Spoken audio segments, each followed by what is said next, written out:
política fiscal que tiene consecuencias muy, muy directas en el desarrollo económico. Y la próxima semana lo vamos a tener al viceministro de Administración Financiera, Marco Liceche, para hablarnos en detalle de este proyecto de ley. Así mismo. Ya le anunciamos a la audiencia, así que puede estar también atento.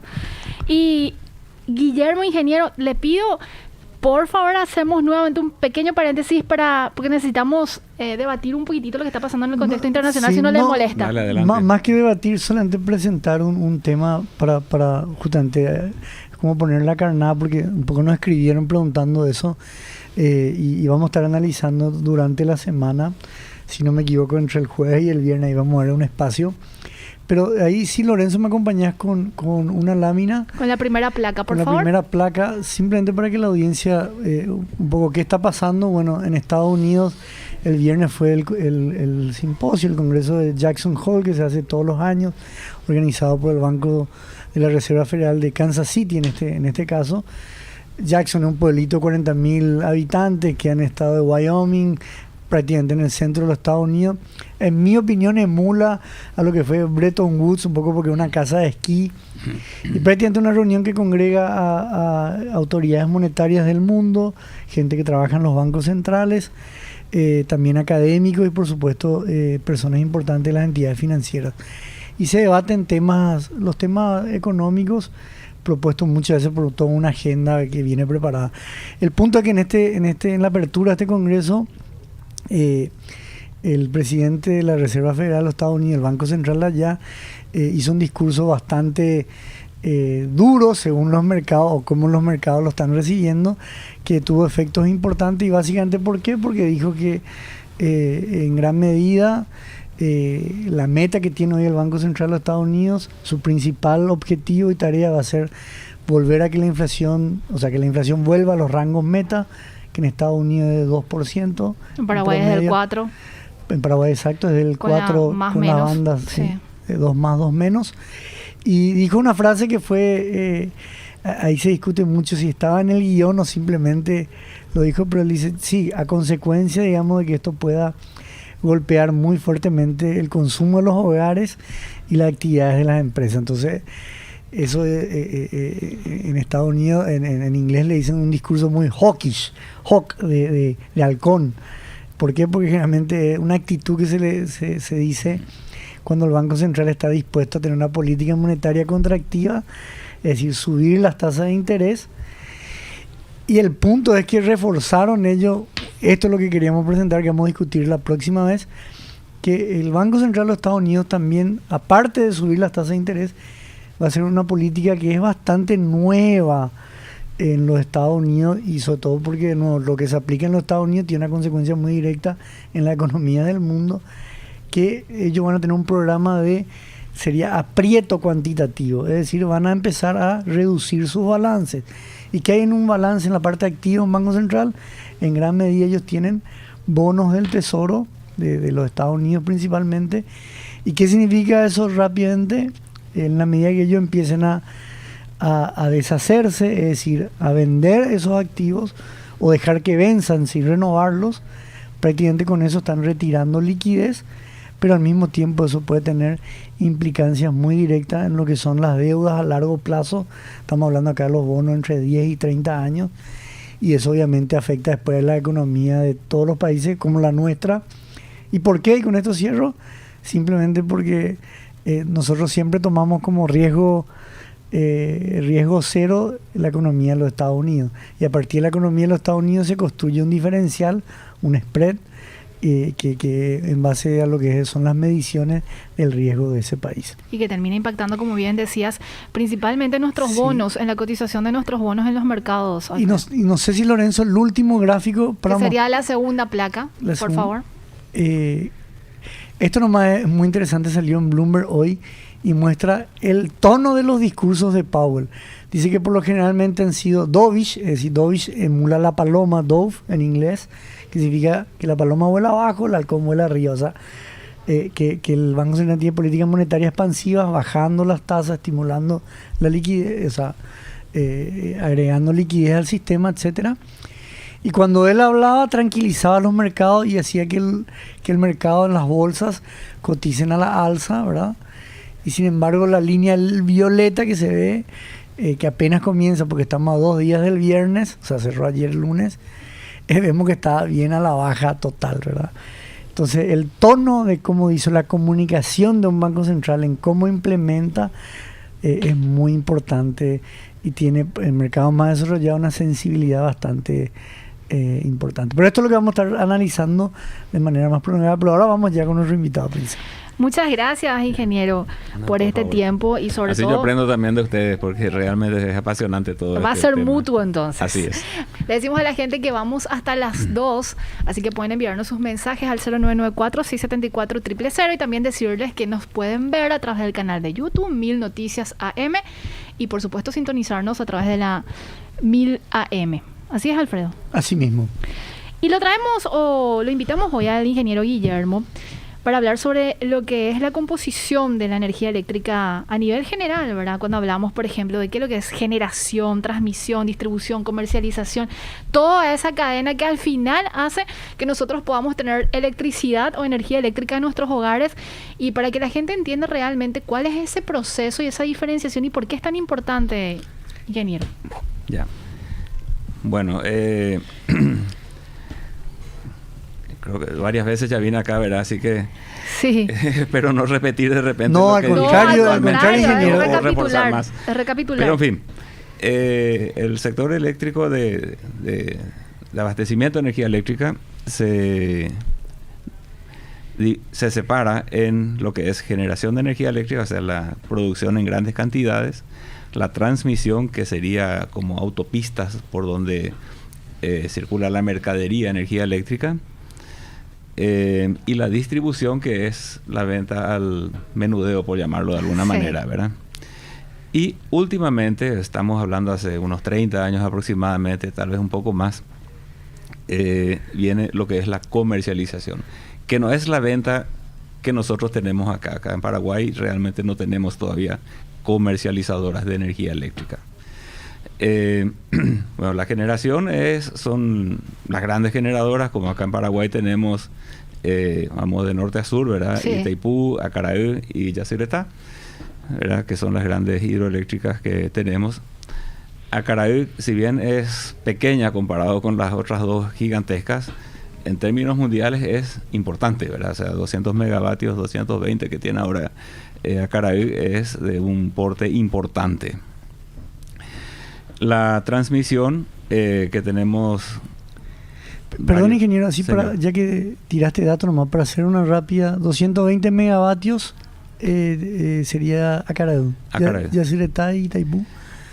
Itaipú tiene en total instalado 14.000 megavatios, de los cuales 7.000 son para Paraguay, ¿verdad? Y Yacyretá está en 3.100 megavatios y 1.550 para Paraguay. Hay que decir que esa es la potencia instalada, así como dije, ¿verdad? Que haciendo la analogía del hotel, que en la oportunidad anterior dijimos es la cantidad de habitaciones que cuenta el hotel, sin ver cuál habitación de repente se está reparando el aire acondicionado, o sea, es la totalidad de lo instalado, no de lo disponible, que es la diferencia otra vez, ¿verdad? Bueno, después está la transmisión, que son las líneas que uno ve por el campo, en las torres, ¿verdad? Normalmente acá en Paraguay por lo menos son en torres, a veces en postes de dimensiones enormes, que son las líneas de 66 kilovoltios, las otras son las de 220 y las de 500 kilovoltios, y finalmente las líneas de distribución, que son las líneas que vemos por las calles y en las veredas, ¿verdad? Entre la generación y la transmisión, y entre la transmisión, entre los diferentes niveles de tensión, está lo que se llaman subestaciones, que son los grandes conjuntos de transformadores enormes que de repente vemos, qué sé yo, en General Díaz, en el centro, en San Lorenzo o en Villa Ayes, que son las que están ahí disponibles para ver, o yendo a Ciudad del Este, en Campo 2, ¿verdad? Y la nueva que se está construyendo ahí en Iguazú, que va a traer 2 líneas de 500 kilovoltios para abastecer y distribuir ahí en grandes cantidades, o seccionar, ¿verdad? Un poco ahí se separa. La comercialización, ¿qué es? Es cuando hay muchos agentes de generación y se establece el comercializador que compra energía en grandes cantidades y revende. Es una especie de agente de bolsa, vamos a decir, un sector financiero, ¿verdad? Compro tanta potencia y tanta energía y te garantizo este monto. Y después él busca quién le puede comprar. Perdón, ingeniero, que no es lo que hace la ANDE. No. Para aclarar nomás. No es lo que hace la ANDE. La ANDE vende la energía eléctrica a los clientes en base al pliego de tarifas vigente y bueno, uno se conecta y le viene la factura a fin de mes, paga y listo, ¿verdad? El comercializador es un negocio aparte de volúmenes importantes de energía y compradores importantes de energía. Una especie de broker. Un broker fundamentalmente donde hay muchos agentes distribuidores y muchos agentes generadores, ¿verdad? Entonces, el agente contrata las energías, ve quién tiene mejor capacidad de producción, más barata en tal horario, sobra, entonces, y él ofrece a los distribuidores los diferentes precios. Y ahí el distribuidor dice, bueno, acá alguien me ofrece tanto, me ofrece tal, y hacen su mix de compra de energía y con eso distribuyen. En general, y eso saca un poco el tema de comercial para que no se asuste la audiencia nomás. Sí. En general, los precios de venta de energía, sobre todo a la parte residencial, doméstica y de pequeños consumidores, pequeños, entiéndase, casas, despensas y cosas por el estilo, están regulados por el Estado, ¿verdad? O sea, eso es una tarifa fija en función de la región, tamaño de la ciudad, lo que sea, calidad del servicio de cada ciudad, pero esas tarifas están inamovibles. Pero si hay de repente un cliente importante, una fábrica enorme, ¿verdad? Entonces a ese va el comercializador y dice, mira, en tal lugar la central generadora J le vence sus pagos de garantía de tal cosa y puede bajar su tarifa de producción esa central. Entonces esa tiene una energía más barata coyunturalmente y esa es la que se le puede ofrecer a un gran comprador también, ¿verdad? Bueno, y ese es el comercializador. Hay en otros países donde se experimentó, sobre todo en Inglaterra, donde hasta el pequeño consumidor puede optar de quién comprar energía eléctrica. Por ejemplo, viene alguien y dice, bueno, yo no quiero consumir energía nuclear, por decir algo. Bueno, hay alguien que se encarga de armarle un mix de generación para ese cliente en particular y le garantiza que ni 1 kilovatio hora de su consumo va a venir de una central nuclear. Y se encarga de ver cuál es el perfil de consumo de esa persona, ver quiénes le podrían abastecer de acuerdo con el perfil, paga al generador y paga los peajes correspondientes por el uso de las líneas de transmisión y de distribución para llegar al medidor de este cliente, y él en su casa consume energía exclusivamente de acuerdo como él quiere, que no tenga componente nuclear. Y hay gente dispuesta a pagar esa diferencia, punto, así nomás de sencillo. Por esas opciones que tiene. Por esas opciones. Y pues, si vamos así del comienzo, ingeniero, la generación, y ahí quizá, Lorenzo, hay un primer gráfico de una torta. Que sería la placa 3, por favor, Lorenzo. Que habla un poco del consumo de energía primaria global. Este es de un informe, ingeniero, del British Petroleum del año 2020. Y nosotros podemos decir que entramos en gran medida en lo que es la energía generada por hidroeléctricas. Sí, en Paraguay el 100% de la producción de energía de generación es hidroeléctrica. No sé si hay otro país en el mundo, pero sí hay 2 o 3. Nepal en un momento era uno de los países que tenía estas características también. Costa Rica también tenía bastante renovable, pero ya no está más tan dentro de ese grupo privilegiado de tener energía 100% no contaminante y que no emite gases de efecto invernadero. Y ahí, o sea, muy importante por lo tanto es primero la estrategia de establecer cómo generar la energía. Sí. Que hoy el gran dilema que hoy está viviendo Europa en relación... Porque ellos tenían, ¿cómo se llama, ingeniero? Estas plantas térmicas que... Claro, la generación, primero la energía primaria, ¿verdad? Como está ahí el gráfico, y las energías primarias son térmicas, nucleares, ¿verdad? Hidráulicas, solar, eólica. Así a grandes rasgos, ¿verdad? Dentro de las térmicas otra vez hay gas, carbón, combustible. Sí, diésel, petróleo, Fuel oil y madera, biomasa. En Inglaterra hay una planta que está por llegar a 4.000 megavatios de potencia instalada. O sea, tiene 4.000 megavatios de potencia instalada y está cambiando sus calderas para usar polvo de madera. O sea, biomasa, pero polvo de madera, no la leña como la vemos, ¿verdad? E importa la madera en pellet de Estados Unidos. O sea, una logística. No sé cuánto sale el costo final de la energía eléctrica, pero están en eso, ¿verdad? Es una innovación dentro del mercado. Sí. Hay varias.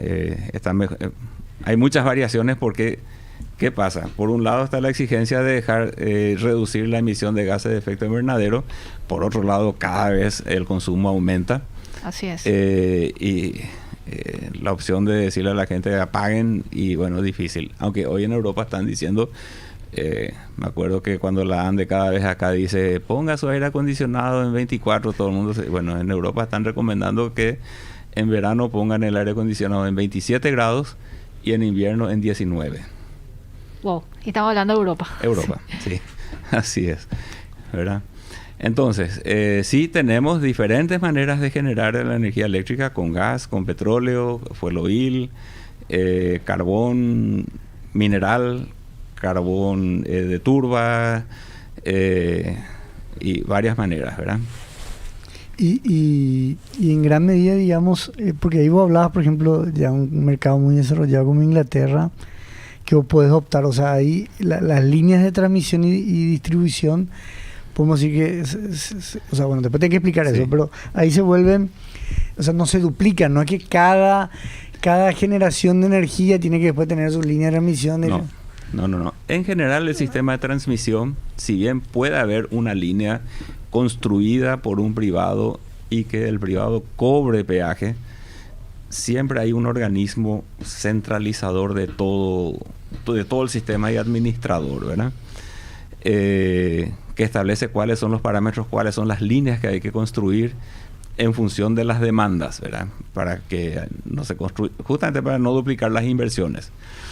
De la misma manera, hay gente que estudia minuciosamente cuál es la proyección de la demanda en diferentes puntos de cada país y autoriza o fomenta la instalación de centrales de generación en tales o cuales puntos en función de sus líneas de transmisión y en función del consumo, de tal manera a que la generación esté lo más cerca posible del consumo para evitar que haya líneas de transmisión largas que generalmente tienen, o sea, no generalmente, siempre tienen pérdidas, ¿verdad? Las líneas de transmisión tienen pérdidas. Las líneas de transmisión tienen pérdidas, claro. Cualquier conductor por el cual pasa una corriente eléctrica tiene pérdida. Más o menos, ¿verdad? Pero tiene. Porque no hay todavía un material que tenga una resistencia cero a la conducción de electricidad.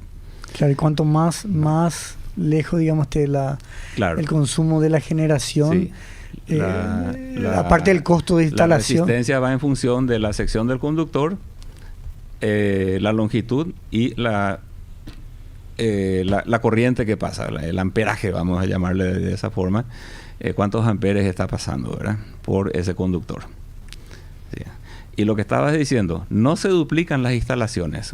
En la misma línea de distribución del ejemplo que estaba poniendo, viene un cliente, Alfredo Pereira, en Inglaterra, dice, yo no quiero energía nuclear. Muy bien, fantástico. El vecino de al lado no le importa.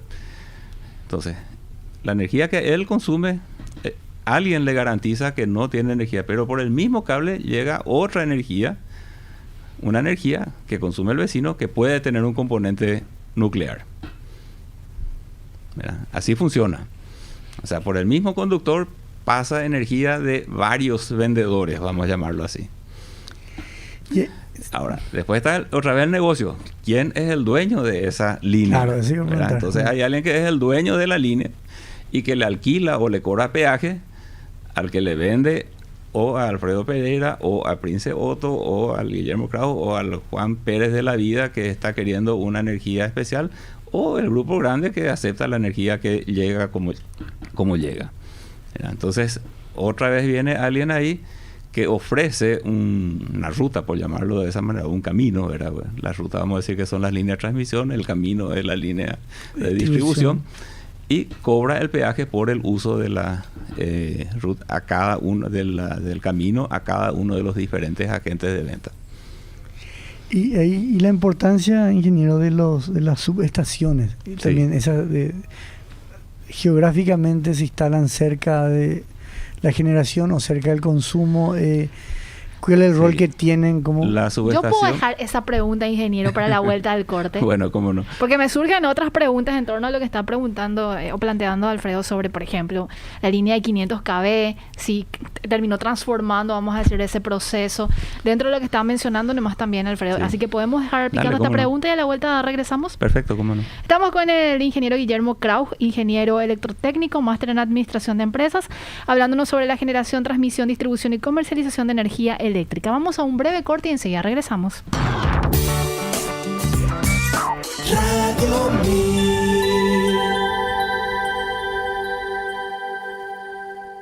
¿No sabes cómo maximizar tus ahorros? Desde Regional Casa de Bolsa te damos la oportunidad de invertir de forma diversificada desde 10 millones de guaraníes en nuestros fondos mutuos, con un rendimiento anual objetivo del 5%, sin perder acceso inmediato a tu capital y generando ganancias diarias. No existe plazos ni penalidades y podés retirar tu dinero en tan solo 24 horas. No te preocupes más y convertite en un inversionista dentro del mercado bursátil. Escribinos en contacto @regionalcasadebolsa.com.py. Invertí en vos y en tu futuro con Regional Casa de Bolsa. En esta época de sequía, Granusa, excelencia en nutrición animal. Con su línea para bovinos de carne, leche y equinos, pone a disposición de los productores técnicos altamente calificados para la elaboración de la mejor estrategia nutricional, de acuerdo con la disponibilidad de pasto y con los objetivos de cada categoría de animal. Granusa, excelencia en nutrición. Encontranos en www.granusa.com, Facebook e Instagram. Si un dedo me pinché, un Dolanet poder tomarte. Si mi cabeza se parte en tres, un Dolanet poder tomarte. Cuando sientas que algo duele, no te quedes sin salir. Dolanet ven a rescate, Dolanet hace seguir.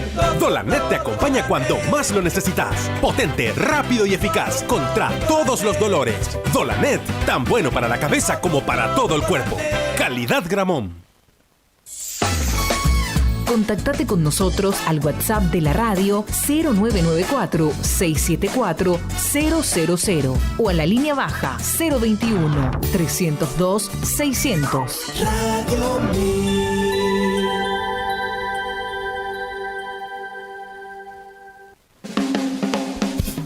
Estamos escuchando Economía a Mil.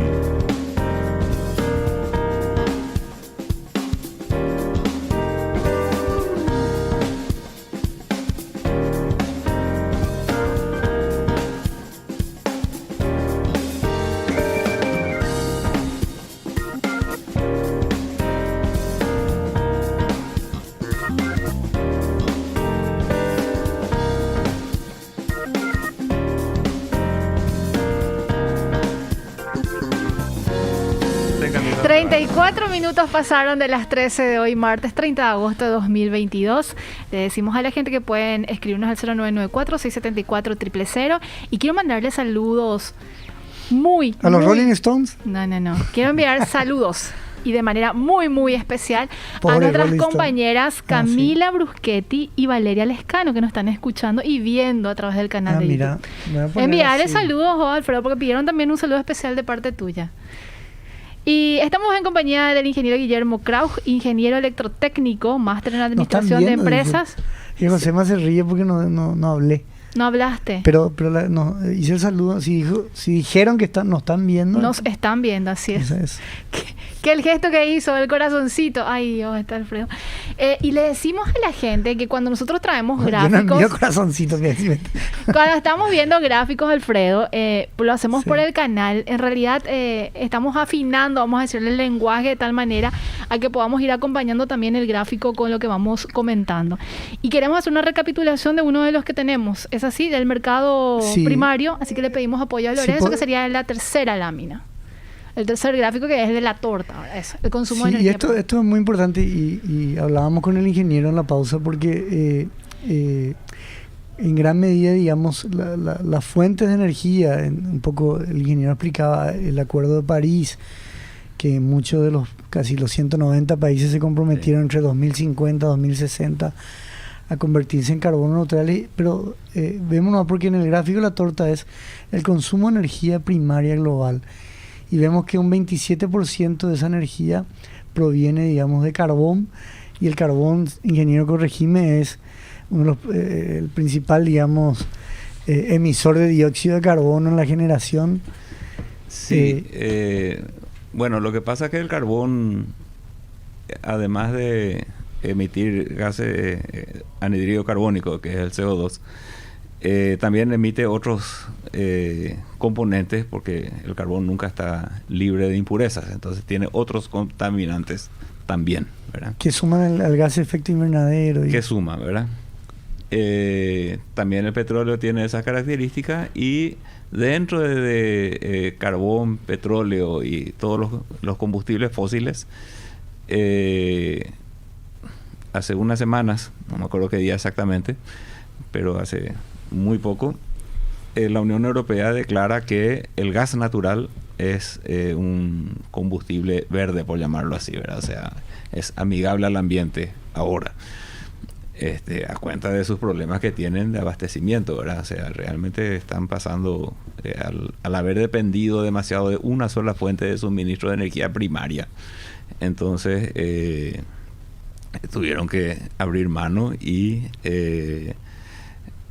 ahora el gas natural sí es un combustible verde para ellos, y también el nuclear, ¿verdad? Que antes el nuclear estaban apagando todas sus centrales, y ahora están buscando cómo extender la vida útil de las centrales nucleares, y de vuelta a tratar de ampliar la vida, la operación de las centrales con gas natural, y también de reflotar algunas que otras de carbón. Y eso que comenta el ingeniero es muy importante, porque y si veíamos en el gráfico, creo que el gas era 25%, el combustible 27%, pero particularmente en Europa, y eso un poco tiene que ver en las proyecciones, porque así como comentaba el ingeniero, Europa hoy está teniendo limitantes importantes en lo que es el gas natural, porque casi un 40% de sus importaciones provenían de Rusia. Hay países que dependían casi un 90%, que están mucho más complicados. El caso, por ejemplo, de Hungría, etcétera. Pero, ¿qué pasa? Si como estas plantas son térmicas, entonces, si no son capaces de proveerse de gas, probablemente estén migrando hacia el petróleo. Y eso obviamente que va a tener un impacto en el crudo y en los precios. Y va en contra también de la política que están tratando de establecer con una emisión cero, ¿no? Eso totalmente. Así es. Sí, totalmente. Entonces, esas metas van a tener que revisarse, o hacer unos esfuerzos gigantescos de inversiones en otras centrales, llámese solar, eólico, en forma masiva, ¿verdad? Y nuclear, ¿verdad? Yo creo que por ahí va a venir la mano. Van a lanzar mano a mucha, y es mucha inversión. Seguro, y tiempo, seguro, que no tienen. Exactamente. Es imperante, vamos a decirle, la necesidad. Y, ingeniero, Alfredo te proponía o te sacaba en mesa la pregunta sobre la subestática, la distancia. Subestaciones es el término perdón, técnico. Las subestaciones, perdón, yo ya estaba subestática. No, subestática es un término que se usa mucho en la Ande y acá en el Paraguay. Y pero el término subestación. Subestación es el término técnico. Eso es el término técnico correcto. Así es. Ahí viste... Para algo y por algo lo trajimos al ingeniero. De hecho, Lorenzo, hay un grafiquito que para la gente que nos sigue en YouTube, este es un grafiquito muy descriptivo. Descriptivo, es una imagen, digamos. Voy a contar, ingeniero, permiso. Entonces está la central eléctrica, que parece que es una planta nuclear en el gráfico Solo para la audiencia, está una torre de refrigeración donde sale el vapor de agua. No es nuclear la... No necesariamente nuclear. Esas torres se usan en las usinas térmicas, ¿verdad? Y ahí hay un intercambio de calor, o sea, el agua se refrigera con ese sistema y lo que sale de ahí es el vapor, no es la chimenea por donde sale el humo de la caldera, ¿verdad? Y sí se usa en las usinas nucleares y en las térmicas cuando no hay un curso de agua cercano en el cual se puede hacer el intercambio de calor con el agua del curso de agua. Muy interesante. La redundancia. Sí. Esa es la central eléctrica y después está la subestación de transmisión, dice. Sí. ¿Eso qué sería, ingeniero? Bueno, los generadores generan, valga la redundancia, producen energía eléctrica a un cierto nivel de tensión de acuerdo con las características del generador y la calidad de la aislación de cada uno de los generadores. Puede ser que genere ya en baja tensión directamente, a veces generan en tensiones un poco más altas, pero van máximo hasta 25.000 voltios aproximadamente, de los más grandes de lo que yo me recuerdo por lo menos, generan en 25.000 voltios, que es la tensión que uno ve en los cables de la calle. Estábamos hablando de las pérdidas. Cuando la tensión de transmisión o de transporte es baja, la corriente tiene que ser alta para la misma potencia y se requieren de conductores de un diámetro considerable. Para bajar ¿Eso sería cobre? Aluminio. El aluminio hoy por hoy es más económico que el cobre, ¿verdad?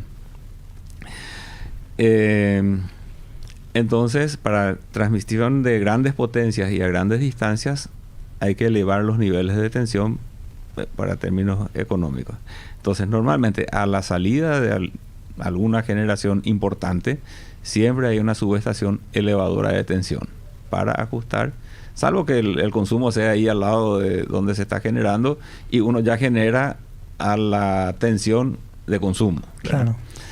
Claro. Entonces, normalmente hay una subestación al lado de la fuente de generación. Esa subestación se conecta a una línea de transmisión. Donde termina la línea de transmisión hay que bajar de vuelta a las tensiones de consumo o de distribución, y hay otra subestación. Entonces, uno tiene una subestación elevadora a la salida de Caraí, a la salida de Itaipú y a la salida de Yacyretá, y después tiene subestaciones reductoras, por ejemplo la de Villa Ayes, la de San Lorenzo o Guarambaré, ¿verdad? Esas son reductoras.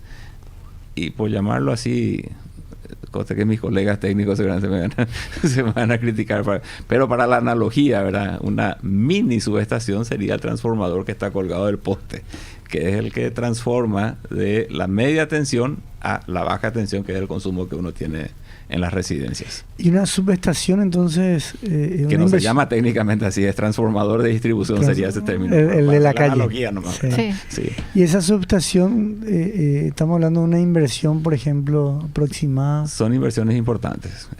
Va siempre en función del nivel de tensión y la capacidad de potencia que tiene que manejar. Esto se tiene que ir actualizando y vamos ampliando, vamos a decir. En función del aumento de la demanda, sí, hay que instalar nuevas capacidades de transformadores y nuevas posiciones de transformadores. Entonces, sí. ¿Y cuál es el problema normalmente de las patas que mencionaste, ingeniero, que tenemos aquí en Paraguay? ¿En la distribución o en la transmisión? Y va un conjunto en el transporte inicialmente. teniendo en cuenta que cuando se hicieron las inversiones en las megacentrales hidroeléctricas allá en los años 70, había una proyección que para 40, 50 años no habría necesidad de nuevas centrales de generación en el país, ¿verdad? En función de la proyección de la demanda que se hizo en aquel momento y se viene haciendo cada tanto, ¿verdad? Y sí, ahí hay un tema. Es importante que la subestación esté cerca del punto de consumo también. Entonces las líneas de distribución son más cortas y abastecen a menos cantidad de gente, de personas. ¿Qué pasa? En las líneas de transmisión, por la potencia y la cantidad de energía que manejan, se usan sistemas de construcción mucho más robustos que lo que son las líneas de distribución. Entonces, difícilmente un vehículo que pierda el control se va y se estrelle contra una torre de una línea de transmisión porque está lejos, ¿verdad? En cambio es más fácil que atropelle alguna torre que está en la vereda, ¿verdad? O el árbol de nuestra casa, ¿verdad? Que se planta en la vereda, se va a una rama y toca una línea de distribución. Entonces, en la medida en que las líneas de distribución son cortas, cualquier avería en ellas pueden ser, afecta a menos cantidad de gente y es más fácil su reparación. Entonces ahí entra un punto de conflicto. Invertimos más en transmisión para que las líneas de distribución sean más cortas, o invertimos menos en transmisión y usamos líneas de transmisión largas, ¿verdad?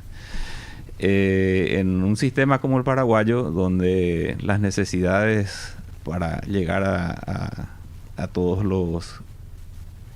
las viviendas, hay que decir que más del 99% de las casas de Paraguay tienen energía eléctrica. Un gran logro, por cierto. Es un gran logro. No hay muchos países en Latinoamérica que tengan eso, ese nivel. Sí. Nivel de cobertura. Calidad es otra cosa, pero que llega a la casa. Exacto, llega, otra discusión. Justamente por eso. ¿Por qué? Porque de repente uno tiene la subestación y la línea de distribución tiene 30, 40 kilómetros de longitud. Todo lo que puede pasar en 30, 40 kilómetros de distancia, el árbol de alguien que se cayó, el poste que se averió, o un montón de inconvenientes que pueden suceder, y le afecta a 40 kilómetros de línea de distribución. Entonces uno dice, bueno, pongamos una subestación, extendamos una línea de transmisión 25 kilómetros, entonces la línea de distribución va a ser apenas de 15 kilómetros. Y hay que hacer la ecuación si conviene, o sea, si es rentable, no es que si conviene, ¿verdad? Si es rentable ese sistema. En algún momento va a ser rentable porque los consumos están aumentando fuertemente. Se imagina que el consumo de entre el año pasado y este año aumentó más de 10%. Entonces, ¿Y la tendencia va a ser esa? Y la tendencia histórica del consumo de la ANDE estaba entre 7 a 8% al año, ¿verdad? Ahora la ANDE hizo una proyección de la demanda hasta el año 2040 y el promedio anda en el entorno de 5%. Convengamos que estaban 2 años de pandemia en ese estudio y qué va a pasar en el futuro es difícil predecir. Totalmente. Después de 2 años de pandemia, ¿verdad? Entonces fue cauteloso, vamos a decir. Y, ingeniero, caen mensajes y me gustaría compartir contigo. Esta es una publicación que nos comparte Ana Llano y habla sobre una publicación de la BBC que corrupción frenó desarrollo de trenes en Paraguay. Sí. Y me dice, Ana, que leí ese artículo. Que te pregunte por qué acá no hay trenes eléctricos común. Europa y estratégicamente el Paraguay es muy importante y equidistante de muchos lugares estratégicos y podríamos llegar en Ciudad del Este o Encarnación en horas, en 12 horas, y en San Pablo en 5 horas. Y dice que es Ana Ruiz Llano la que consulta. Y La Plata, ahí el tema es que está mal distribuido. Un comentario en general, ¿verdad? No es mi rubro, ¿verdad? Sí. Es el tema de transporte. Sí. Pero que se está hablando un tiempo esta parte. Se habla, ¿a quién no le gustaría tener un tren eléctrico de alta velocidad? Tenemos el mercado para eso. Esa es la gran consulta. Se va a justificar, o sea, un poco para Ana. Es pagable. Ese es el tema, ¿verdad? Estamos hablando líneas eléctricas, líneas de trenes, te pueden llegar a costar 25 o 30 millones de dólares el kilómetro de repente. Entonces estamos hablando de inversiones importantísimas, con el material rodante y toda la historia, ¿verdad? Entonces estamos hablando de inversiones importantísimas. ¿Y será que se puede pagar? ¿A quién no le gustaría? Sí. Tener una línea de tren que me subo en algún lugar acá de Asunción y tengo 2 o 3 paradas y llego a Ciudad del Este en 3 horas tranquilo, ¿verdad? Mientras estoy trabajando o descansado, por lo menos llego allá, ¿verdad? Pero hay mercado para eso. Esa es la parte donde realmente hay que analizar muy bien. Estaba este famoso tren de la soja, creo que se llamaba, el que iba a salir de Presidente Franco y se iba a ir hasta el sur de Pilar en algún momento. Y en teoría después está ¿cómo era? El tren de pasajeros, se me pasó el nombre, que iba a ir hasta Ipacaraí. Tren de cercanía. El tren de cercanía, ¿verdad? Donde uno analiza, bueno, cuánto va a ser el pasaje, se va a pagar. Entonces, no me corresponde, pero me gustaría que, si es posible, que todo sea eléctrico, ¿verdad? Sí, no, a mí, un poco ahí la pregunta, ingeniero, volviendo a nuestro tema. Entonces, como que en gran medida, digamos, pensaba esto de la subestación. Yo, por ejemplo, quiero armar una industria y trato de ver y especular cerca de la subestación. ¿Es así o si no, de nuevo yo tengo que ver? Porque consumo industrial es 24 horas, 7 días a la semana. Sí, y debería ser así, ¿verdad? Yo entiendo que los municipios deberían tener su área industrial al lado de las subestaciones, de tal forma que la industria, por decir así, cruce el alambrado y tiene energía eléctrica. Parques industriales, ¿no? Parques industriales alrededor de las subestaciones, y se debería proyectar de esa manera, ¿verdad? O algún privado debería hacer y ofrecer ese servicio, porque en general lo que sucede, y eso es una discusión que tuvimos varias veces con muchos amigos, ¿verdad? Instalan la industria, hacen el análisis, instalan en la industria, bueno, acá tengo la materia prima, la producción, esto, y cuando la energía eléctrica, ¿verdad? Medio al final, y después, bueno, mira, la extensión de la línea eléctrica desde tal subestación hasta ahí te va a salir tanto. ¿Qué extensión de línea eléctrica? ¿Qué sería? Y la instalación de la línea eléctrica. Pero ahí siempre hablamos de línea de distribución. De la que necesite esa persona. Llámese distribución, 66 kilovoltios o 220 kilovoltios, depende del tipo de instalación que tenga, ¿verdad?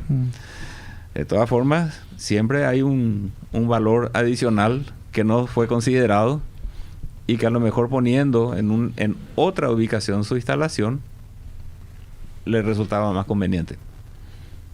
Y ahí, el Ministerio de Industria y Comercio, ¿qué políticas tiene respecto? O sea, para favorecer y es fundamentalmente lo que pasa es que la ley que le rige a la ANDE establece que el consumidor comparte la inversión, o sea, paga parte de la inversión. La ley lo obliga a la ANDE a cobrar eso, ¿verdad? Entonces no es que la ANDE puede decir, por más que quiera, no puede decir, bueno, yo me hago cargo de esto, ¿verdad? No. La ley lo obliga a la ANDE a cobrar. Entonces, y ahí está el huevo y la gallina, como se dice, ¿verdad? Y el otro es, ¿dónde instala? Es un problema de urbanización, de urbanismo, de desarrollo urbano de los municipios. Entonces el municipio le dice, en este lugar podés, allí no. Bueno, y la subestación es un problema complicado de definir dónde va a estar la subestación, ¿verdad? Porque hay que coordinar todas esas cosas en un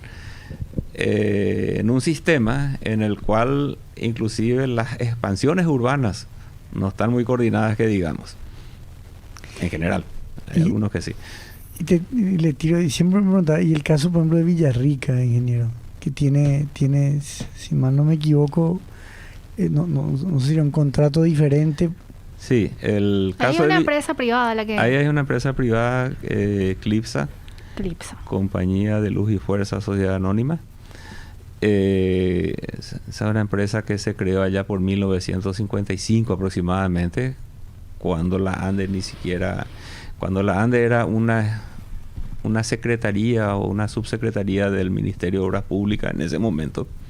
O sea, la historia de la ANDE es, había una empresa privada que abastecía Asunción, creo que llegaba hasta San Lorenzo, Fernando de la Mora y una extensión hasta Luque, de lo que más o menos escuché alguna vez, o me acuerdo de lo que me acuerdo de haber leído en su momento.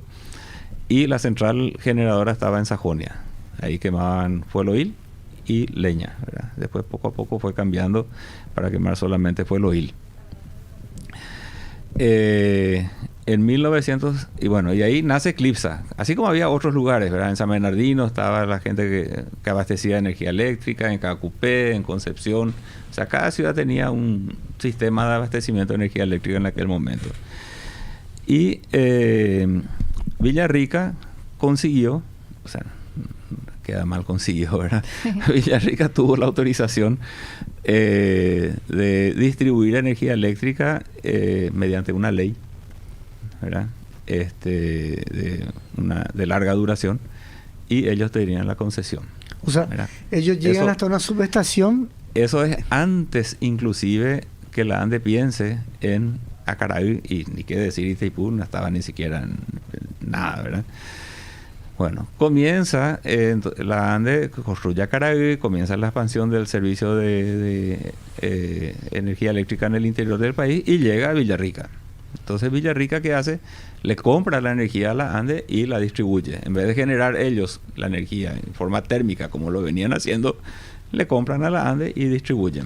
Le compran desde una subestación. O sea, claro. Ya no alta tensión. En alta tensión. En alta tensión sí, compran ellos. Sí, y ellos después transforman. Y ellos después transforman otra vez a distribución.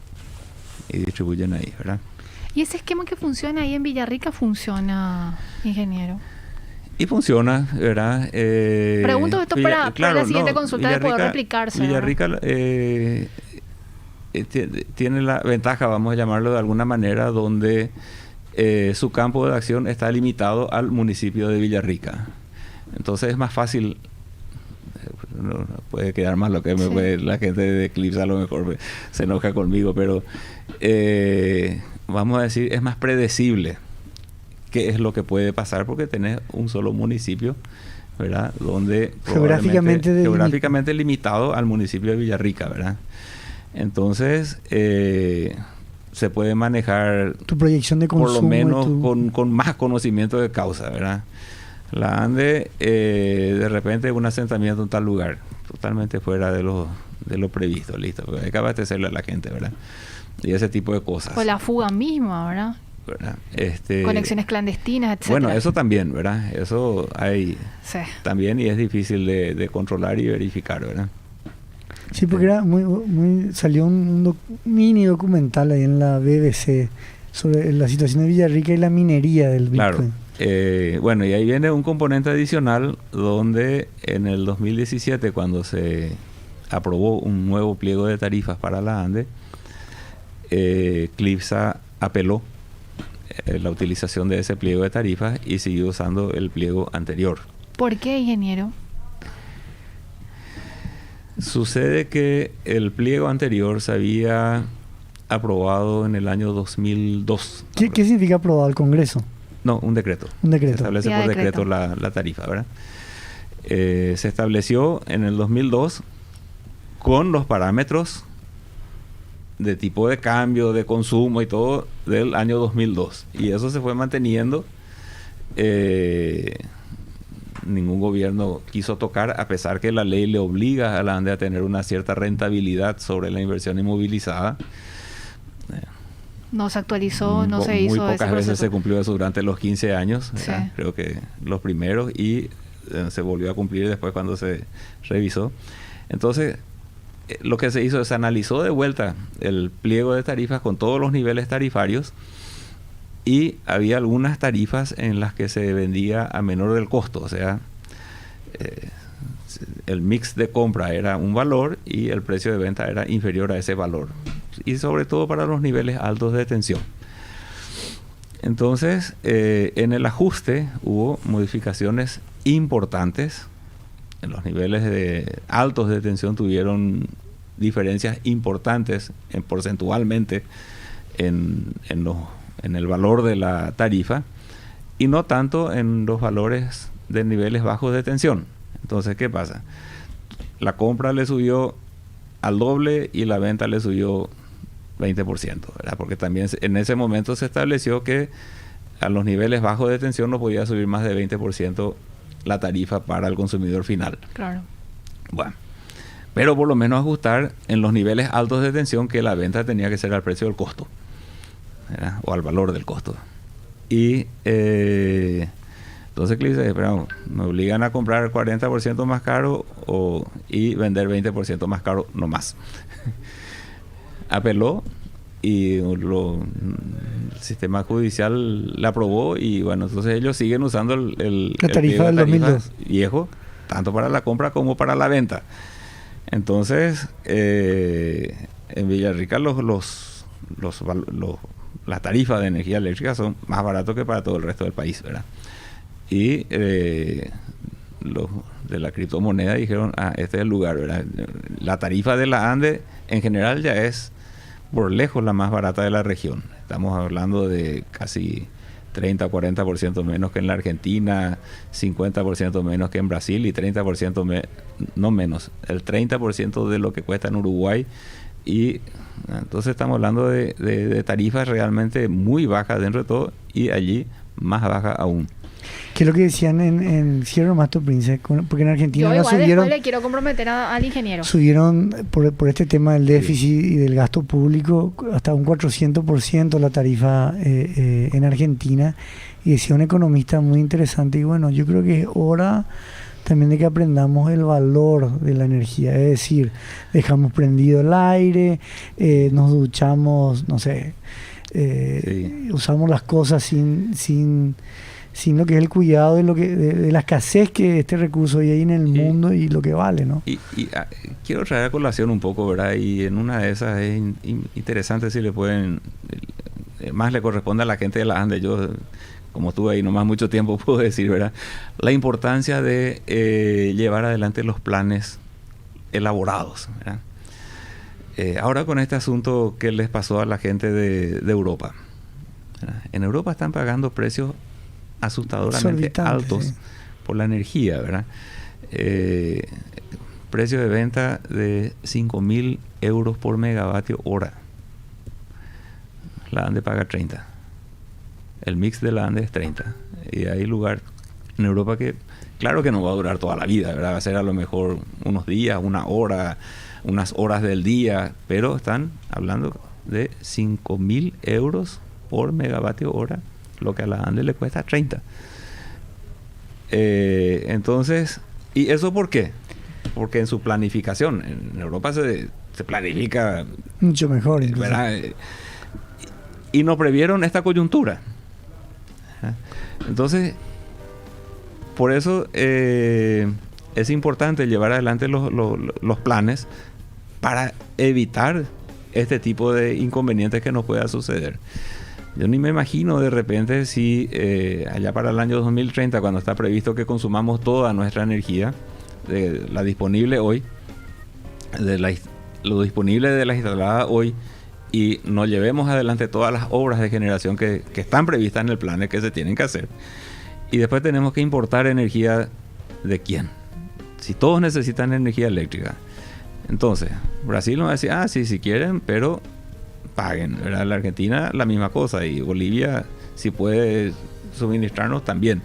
Entonces ahí todo, y ahí vamos a ver cuánto cuesta la energía eléctrica. Ahí vamos a sentir realmente. Ahí se va a sentir. Ingeniero, lo tenemos nuevamente dentro de un mes, ¿le parece? Vamos a coordinar nuestro tema porque hay mucho que hablar todavía.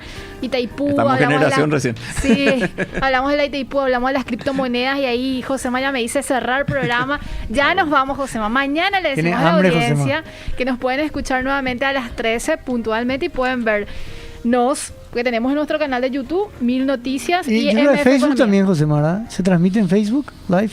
No, solo live. Solo YouTube, perdón. Estuvimos con el ingeniero Guillermo Crouch, él es ingeniero electrotécnico, máster en administración de empresas. Muchas gracias, ingeniero, nos reencontramos próximamente. Cuando quieran, no hay ningún problema. Que tengan un buen martes.